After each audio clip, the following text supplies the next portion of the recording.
Bismillahir Rahmanir Rahim. Alhamdulillahi Rabbil Alameen. Wassalatu wassalamu ala Sayyidina Muhammad wa ala alihi wa sahbihi at-tayyibin at-tahirin. Assalamu alaikum, my dearest brothers and sisters, and welcome to this episode of Pillars of Islam with me, Dr. Mehwash Akram Qureshi.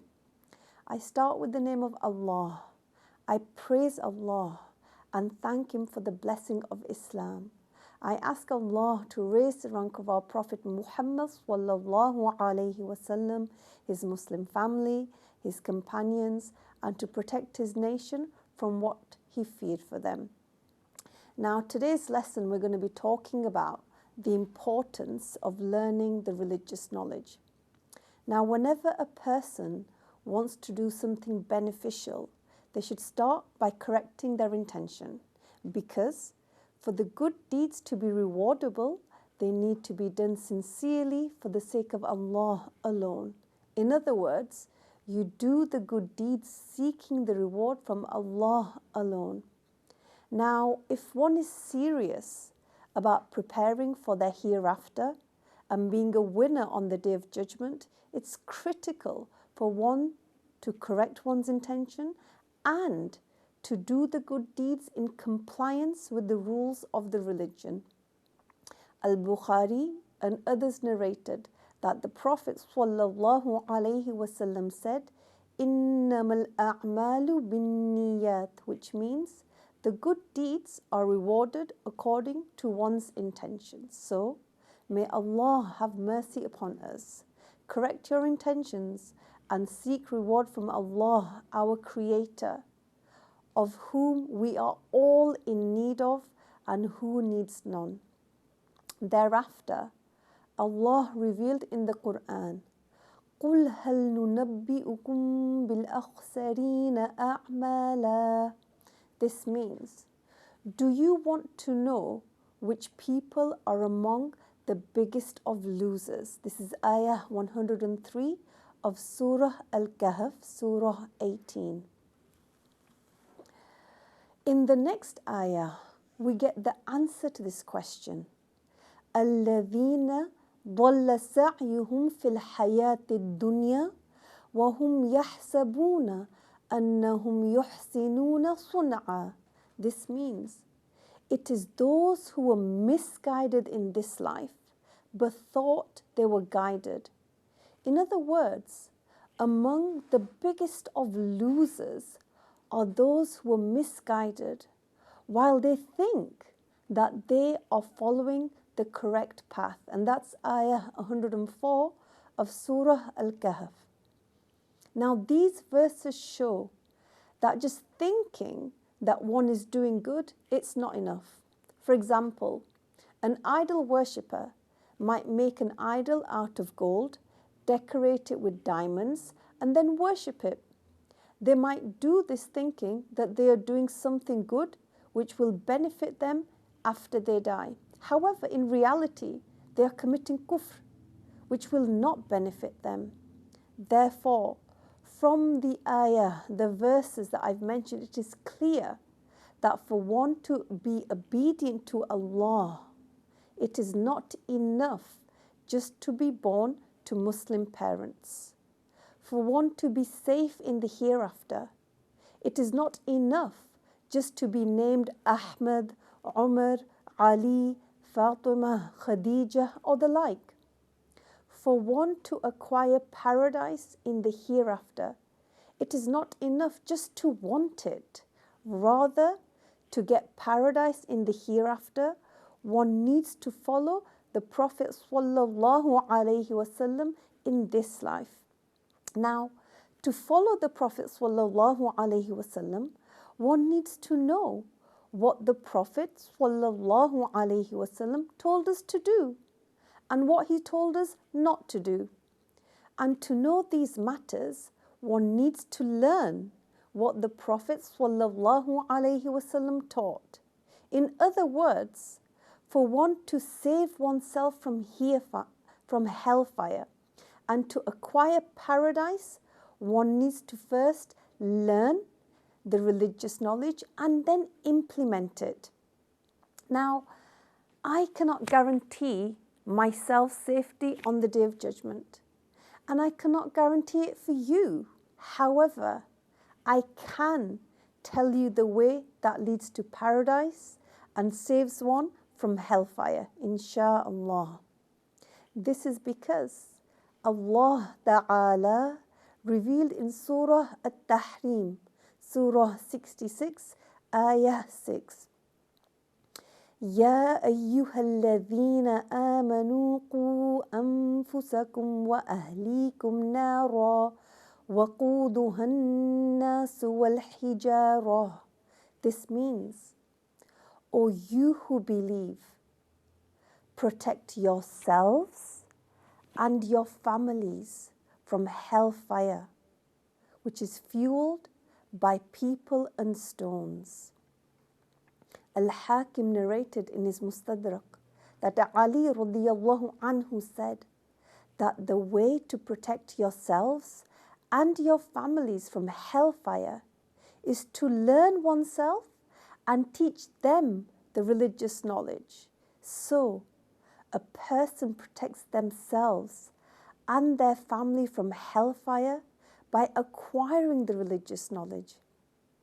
Now, one of the teachers of Imam Abu Hanifa, called Ata ibn Abi Rabah, who was a student of the companions, may Allah raise his rank, he explained learning religious knowledge as to learn how to pray, how to fast, how to buy, how to sell, how to marry, and how to divorce.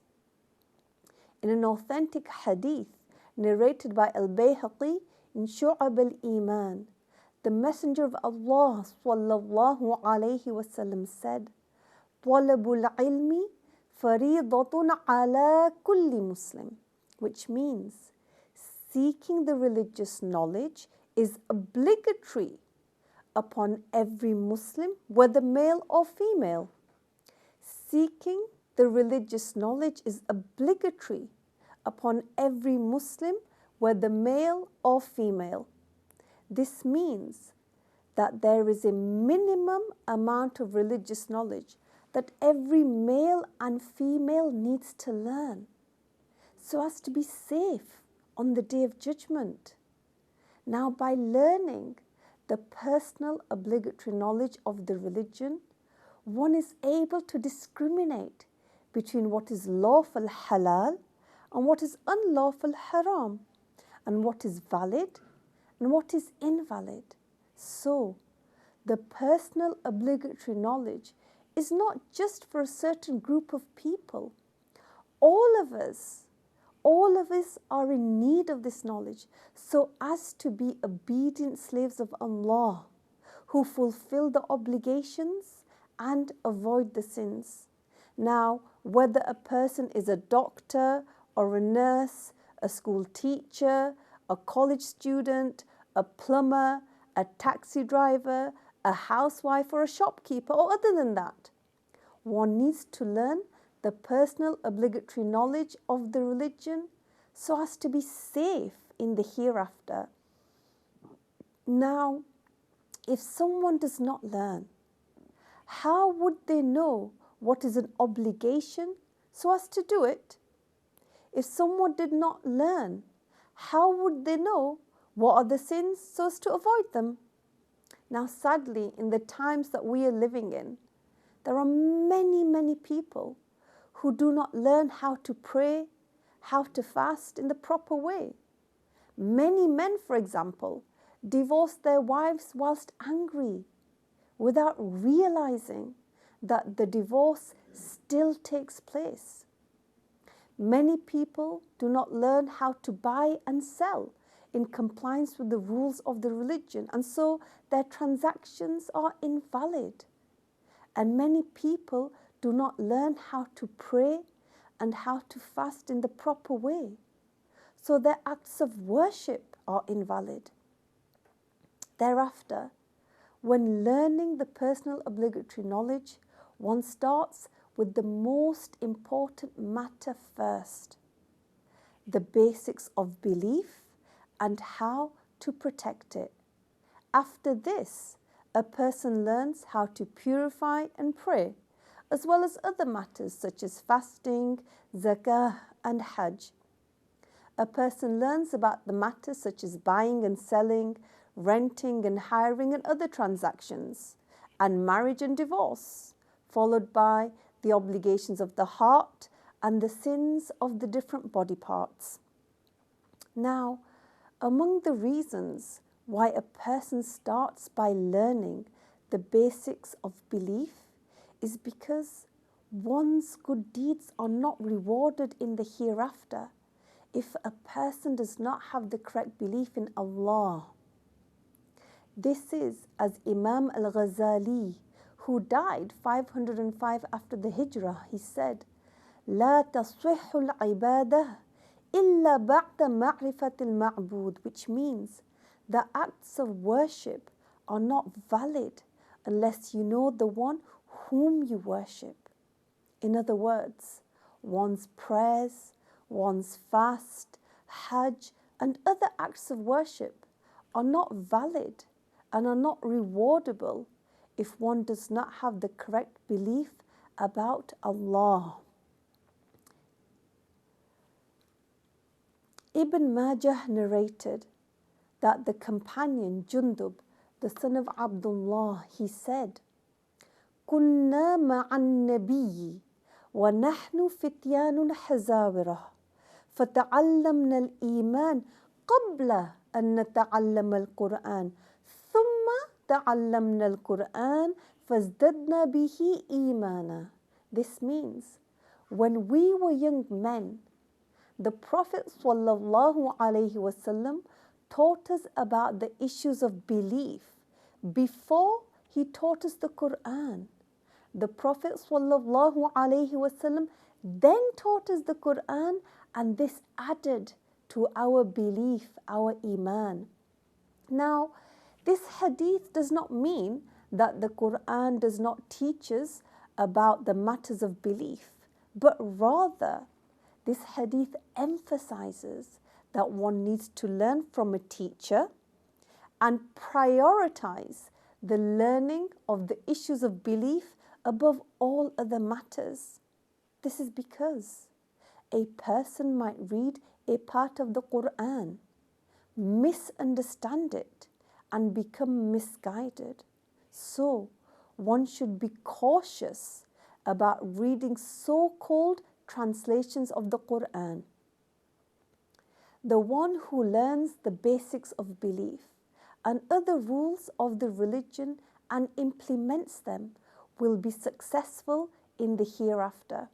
In other words, when a person pays zakah, fasts, or performs hajj, they do all of this in compliance with the rules of the religion. When one buys according to the rules of the religion. When one sells according to the rules of the religion. And when one marries according to the rules of the religion. A person cannot be certain that they are doing any of the above in the correct manner if they do not have the correct religious knowledge, because they would not have learnt it in the proper way. Ibn Hibban narrated in his Sahih that the Prophet ﷺ said, Subhanallah, رُبَّ قَائِمٍ حَظُّهُ مِنْ قِيَامِهِ السَّهْرِ وَرُبَّ صَائِمٍ حَظُّهُ مِنْ صِيَامِهِ الْجُوعِ, which means one might find a person who stays up praying at night but only gains tiredness from their prayer. And one might find a fasting person who only gains hunger from their fast. Now, one of the reasons that a person only gains tiredness and hunger from their acts of worship is because they did not learn the religious knowledge, and thus they performed invalid prayers and invalid fasts. So, this hadith emphasizes the importance of learning the personal obligatory knowledge of the religion, because through this knowledge one learns about the obligatory matters and how to perform them in a valid manner.